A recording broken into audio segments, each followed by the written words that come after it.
160 കോടി മുതൽ 350 കോടി വരെ കണക്കാക്കാവുന്ന മലയാള സിനിമയിൽ ഇതുവരെ സംഭവിക്കാത്ത ഏറ്റവും വലിയ ഇൻവെസ്റ്റ്മെന്റ് ആണ് ദൃശ്യം ഫ്രാഞ്ചൈസിക്ക് മേൽ പനോരമ സ്റ്റുഡിയോസ് നടത്തിയിരിക്കുന്നത് എന്നതാണ് പുറത്തുവരുന്ന റിപ്പോർട്ടുകൾ. ദൃശ്യം ഫ്രാഞ്ചൈസിയുടെ കേരളത്തിന് പുറത്തെ മാർക്കറ്റ് വളരെ വലുതാണ്. ദൃശ്യം ആദ്യ ഭാഗത്തിനും പിന്നാലെ OTT റിലീസായി വന്ന രണ്ടാം ഭാഗത്തിനും റീമേക്ക് പതിപ്പുകൾക്കും മറ്റ് സംസ്ഥാനങ്ങൾ കിട്ടിയ സ്വീകാര്യത നമ്മൾ കണ്ടതാണ്. ഇത് മുതലെടുക്കുകയാണ് സത്യത്തിൽ പനോരമ സ്റ്റുഡിയോസ് ചെയ്തിരിക്കുന്നത്.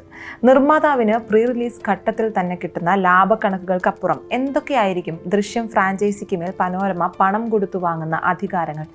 ഇത് എങ്ങനെയായിരിക്കും നിർമ്മാതാവായ ആന്റണി പെരുമ്പാവൂരിനെയും ആശീർവാദ് സിനിമാസിനെയും ബാധിക്കുക?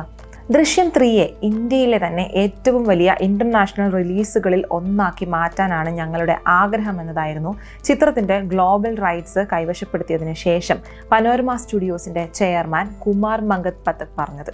അതായത് കരാർ ഒപ്പുവെച്ചത് മുതൽ ദൃശ്യം ഫ്രാഞ്ചൈസിയുടെ exclusive world wide theatrical rights പനോരമയുടെ കയ്യിലാണ്. എന്ന് പറഞ്ഞാൽ ഇന്ത്യയിലും വിദേശ രാജ്യങ്ങളുമായുള്ള സിനിമയുടെ തിയേറ്റർ വിതരണവും പ്രദർശനവും സംബന്ധിച്ച പൂർണ്ണ അവകാശം.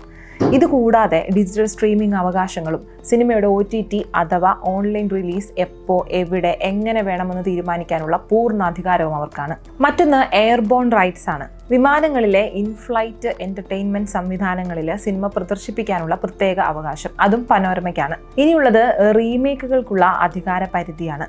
ദൃശ്യം 3 മാത്രമല്ല, ദൃശ്യം 1-ാം ഭാഗവും ദൃശ്യം 2-ാം ഭാഗവും ഇംഗ്ലീഷ്, കൊറിയൻ, ജാപ്പനീസ് തുടങ്ങിയ ഇന്ത്യൻ ഭാഷകൾക്ക് പുറത്തുള്ള ഭാഷകളിൽ റീമേക്ക് ചെയ്യാനുള്ള അവകാശവും പനോരമ സ്റ്റുഡിയോസ് കൈവശപ്പെടുത്തിയിട്ടുണ്ട്.